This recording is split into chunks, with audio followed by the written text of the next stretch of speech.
Oi, gente, voltamos para mais uma aula sobre a Grécia Antiga.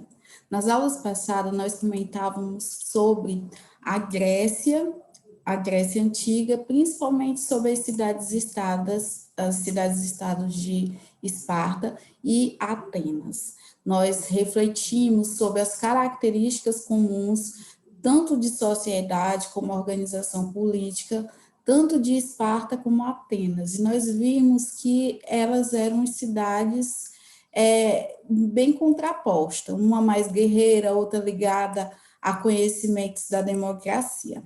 Então, nessa aula, nós iremos comentar um pouco sobre outros aspectos da organização e da vida da Grécia Antiga. Dentre um desses pontos, nós temos a mitologia na Grécia Antiga. Como é que era esse conhecimento mitológico? Primeiro, mitologia é o conjunto de histórias que procuram explicar a complexidade do mundo e fazem parte da cultura e das crenças de um determinado povo. Então, a Grécia, ela tentava explicar a sua complexidade, a sua organização, a sua cultura por meio de mitos e dessa mitologia que nós iremos comentar um pouco. Os gregos, eles eram o quê? Eles eram politeístas, quer dizer o quê? Que eles acreditavam em vários deuses. E seus principais deuses habitavam o Monte Olimpo. Os deuses gregos, eles eram imortais e tinham defeitos e qualidades, igual os seres humanos. Interferiam frequentemente na vida humana. Ora auxiliavam os homens, ora castigavam-os. E isso faz com que cada cidade, estado grega, ela tenha um deus protetor. Dentro desse contexto, nós temos aqui alguns dos deuses da Grécia Antiga, Zeus, Hera, Atena, dentre tantos outros que vão refletir a essa vida grega. Então, além deles, nós temos também Ares, Poseidon, Artemis, Apolo, Afrodite, Infestos, Hércules, que ele aqui, gente, aqui é semideuses, que era a junção de um deus junto com um ser humano, nasciam os semideuses. E dentro desse contexto, a mitologia grega pode ser considerada como um corpo de mitos e ensinamentos que pertencem à Grécia Antiga sobre deuses e heróis, a natureza do mundo e as origens e o significado do seu próprio cultos e práticas rituais. Era parte da religião na antiga Grécia Antiga. Então, o que a gente vai perceber? Que tanto a religião e a mitologia, elas caminham juntas na Grécia Antiga. Para a gente entender uma, a gente necessita estudar a outra. Os gregos criavam vários mitos para poder passar mensagem para as pessoas e também com o objetivo de preservar a memória histórica do seu povo. Para buscar um significado para os fatos políticos, econômicos e sociais, os gregos criavam uma série de histórias de origem imaginativa que eram transmitidas principalmente através da literatura oral, pelos homens e pelos chamados aedos e rapsodos. Os gregos antigos enxergavam a vida em quase tudo o que os cercava e buscavam explicações para tudo. A imaginação fértil desse povo criou personagens e figuras mitológicas diversas, que marcam bastante a história grega. Dentro desse aspecto, nós temos também que está intimamente ligado à cultura grega são os Jogos Olímpicos. Os Jogos Olímpicos, inicialmente, eles eram jogos realizados em um único dia, na primeira lua cheia após o solstício de verão. Durante os jogos, as guerras elas eram interrompidas no mundo helênico, que isso era chamado naquele período de trégua sagrada, ou seja, durante o período dos Jogos Olímpicos não poderia ocorrer conflitos. Os espectadores eles vinham de diversas regiões, e eles acompanhavam jogos em Olímpia e ofereciam sacrifícios aos deuses. Os prêmios oferecidos para os vencedores eram uma coroa feita de ramos de oliveira.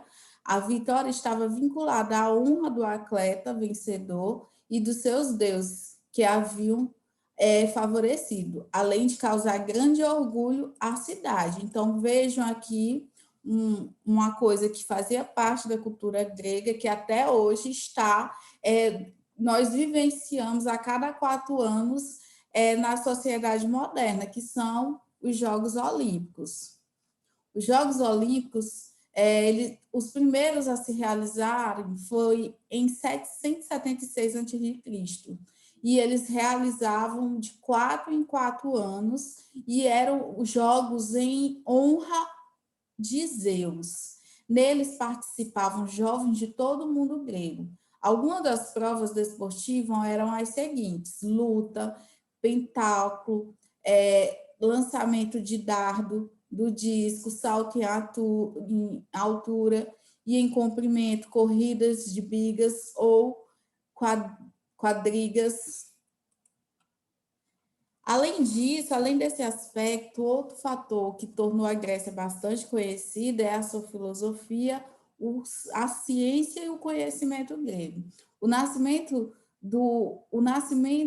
filosófico foi resultado de um lento processo de transformação da consciência mítica. Além disso, outros fatores eles vão contribuir para a transformação do pensamento mítico, dentre eles a simplicidade e a ampliação do uso da escrita, o registro estrito na legislação e a utilização de moeda e do calendário. Esses fatores eles vão contribuir para a passagem daquele conhecimento mítico para um conhecimento científico e filosófico. Aqui nós temos o desenvolvimento da filosofia na Grécia, e ela é dividida basicamente em 3 períodos. O período cosmológico ou pré-socrático, o período clássico ou socrático e o período helenístico. No período cosmológico ou pré-socrático, os primeiros a se afastar das narrativas míticas para dar início a uma investigação preocupada com a organização da natureza. Tales de Mileto, Pitágoras, Heráclito passaram a investigar o mundo por meio da realidade aprendida na experiência humana cotidiana. Já no período clássico ou socrático, seu principal expoente foi Sócrates. Seus ensinamentos eles eram transmitidos oralmente, suas ideias eram registradas por Platão. Outro filósofo foi Aristóteles, reformador das ideias socrática-platônicas. Então, até hoje, os conhecimentos de Sócrates, Platão e Aristóteles, eles são bastante estudados na nossa sociedade. Outro período do desenvolvimento filosófico da Grécia vai ser o período helenístico. As principais correntes filosóficas vão ser o epicurismo e o estoicismo. O epicurismo propunha uma vida de felicidade e prazeres, que buscados de forma racional o antídoto contra as aflições e o sofrimento. Já o estoicismo defendia a identificação da divindade com a razão e a natureza. Então, esses 3 períodos do desenvolvimento da filosofia grega, como período cosmológico ou pré-socrático, período clássico ou socrático, período helenístico. Eles vão marcar o período de desenvolvimento da filosofia na Grécia. Em relação ao conhecimento científico, vai ser desenvolvido diversos ramos da ciência. Dentre eles, o pensamento racional, ele vai ser construído com base na observação dos fenômenos naturais e sociais. Nos primeiros estágios do pensamento sistematizado, a filosofia e a ciência elas estavam interligadas. os filósofos estavam interessados em vários aspectos do saber científico. Por esse motivo, ciência e filosofia inicialmente caminhavam juntas. A lógica aristotélica, a lógica atua como instrumento que determinava a validade e a coerência dos argumentos. Indica o caminho que o pensamento tem que seguir para ter validade. Essa é a lógica aristotélica. Aristóteles ela investigou temas variados e estabeleceu os princípios lógicos fundamentais. Que princípios são esses? O princípio da identidade, o princípio da não contradição e o princípio do terceiro excluído. Dentro dessa perspectiva, nós teremos como é que toda essa história, toda essa ciência, toda essa filosofia, ela vai ser desenvolvida na Grécia. E ela vai ser desenvolvida graças ao alfabeto grego. O alfabeto grego é uma adaptação do alfabeto fenício. Foi bastante difundido no mundo helênico e também entre outros povos da região. O alfabeto latino ele vai ser criado a partir do alfabeto grego e vai tornar-se a base de idiomas modernos, como o português, o espanhol, italiano. Então, a literatura dos antigos gregos, a escrita grega representava a língua falada com clareza e exaltidão. Grande parte da população grega era alfabetizada. Os poemas tratavam de diversos assuntos ligados a relacionamentos humanos e ao cotidiano. Então, eles tentavam expressar a sua história, as suas aflições por meio desses poemas. Outro tipo de poema era a epopeia, que era uma narrativa longa que apresenta a saga de um herói. Dentre as principais epopeias, nós temos a Ilíada e a Odisseia, que são atribuídas a Homero. O drama é um gênero de composição teatral e foi bastante difundido. Os principais dramas eram a tragédia e o drama. A literatura grega, ela abrange vários tipos de obras, dentre narrativas, históricas, diálogos filosóficos, discursos jurídicos e políticos. Dentro desse aspecto, é importante retratar vocês e comentar um pouco sobre a Guerra do Peloponeso. Naquele período, o que vai acontecer? Esparta e Atenas elas vão liderar uma guerra que vai envolver várias cidades gregas que representavam e ela vai ser caracterizada por representar a ruína dessas cidades gregas. Por quê? Porque vai ser um conflito que vai colocar de um lado Esparta e vai colocar do outro Atenas. E esse conflito entre essas duas cidades gregas vai acabar contribuindo para o enfraquecimento da Grécia e permitindo que ela fosse conquistada futuramente por outros povos. Atenas, ela era o quê? Ela era a líder da Confederação de Delos, que era a união das cidades gregas durante as guerras greco-persas. Atenas passou a usufruir dos impostos e a interferir nas relações comerciais das cidades e colônias gregas, causando com isso a reação de Esparta. Com essa hegemonia de Atenas, Esparta ela viu a necessidade de se organizar. Então, ela era a líder da Liga do Peloponeso e realizou ataque militar a uma cidade aliada de Atenas. E isso acabou dando início à Guerra do Peloponeso. A Guerra do Peloponeso, como eu coloquei, ela gerou enfraquecimento e a destruição da Grécia. O fim da guerra representou o fim da hegemonia grega nos territórios do Mediterrâneo. Por quê? Porque permitiu com que essas cidades gregas passassem a ser conquistadas por outros povos. Quais são os motivos dessa guerra? Dentre os motivos da guerra, nós podemos ressaltar a política expansionista de Atenas, divergências entre as oligarquias espartanas e a democracia ateniense e diferenças éticas dos povos gregos. Então, todos esses fatores aqui, eles vão contribuir para o enfraquecimento da Grécia e vão acabar levando a Grécia ao quê? Eles vão acabar levando a Grécia a uma guerra e nessa guerra a Grécia enfraquece e vai se tornar algo fácil para outros povos.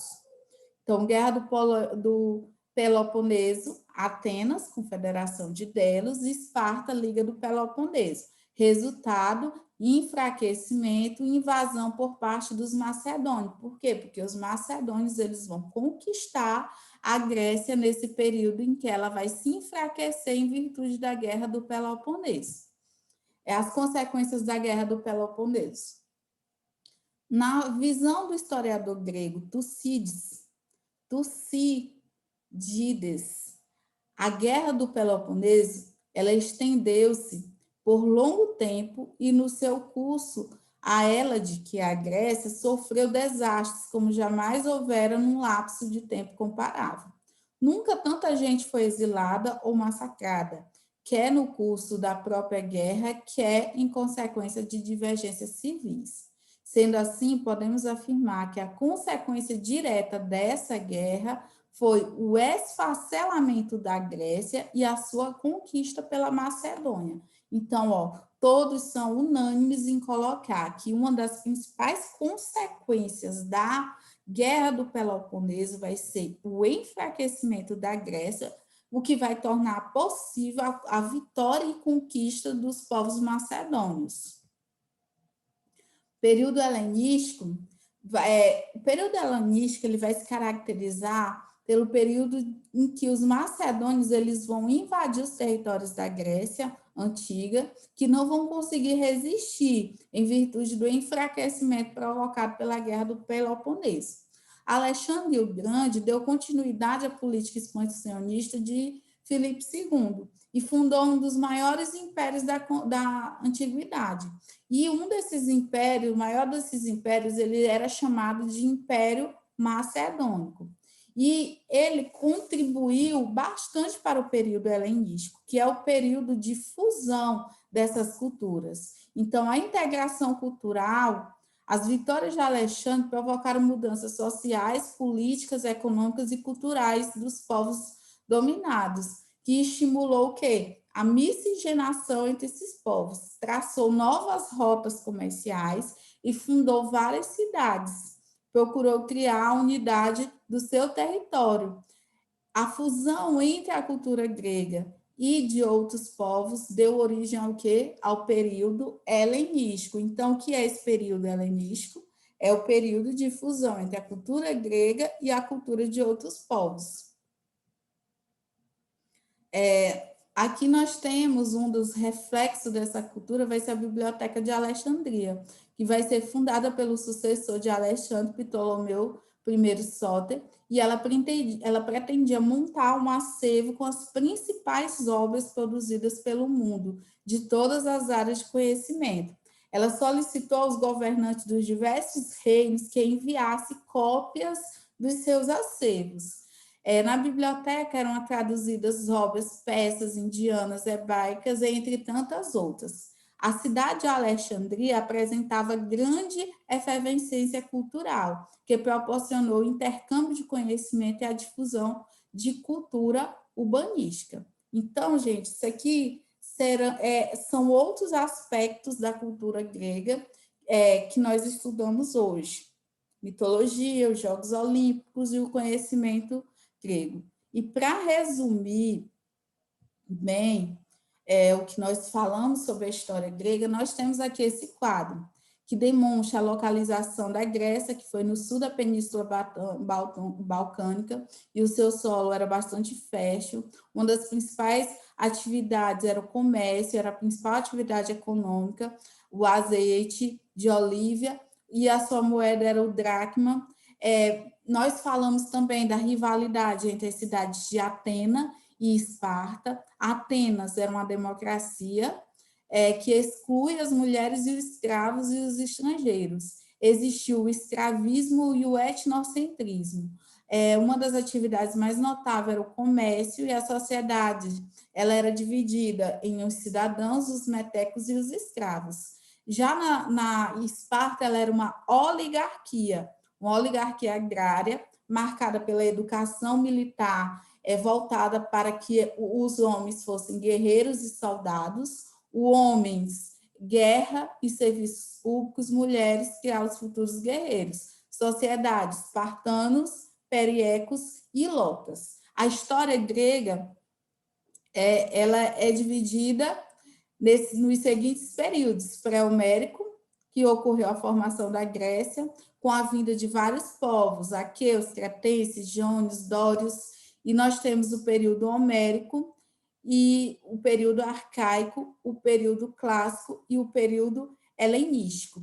Nós temos também que aquelas sociedades agrícolas e autossuficientes, elas eram chamadas de quê? De gênos. E que as cidades da Grécia, elas eram chamadas de cidade-estado. Por quê? Porque ela detinha autonomia política, econômica, religiosa e cultural. E ela foi bastante marcante em seus aspectos científicos, filosóficos, entre tantas várias áreas do conhecimento.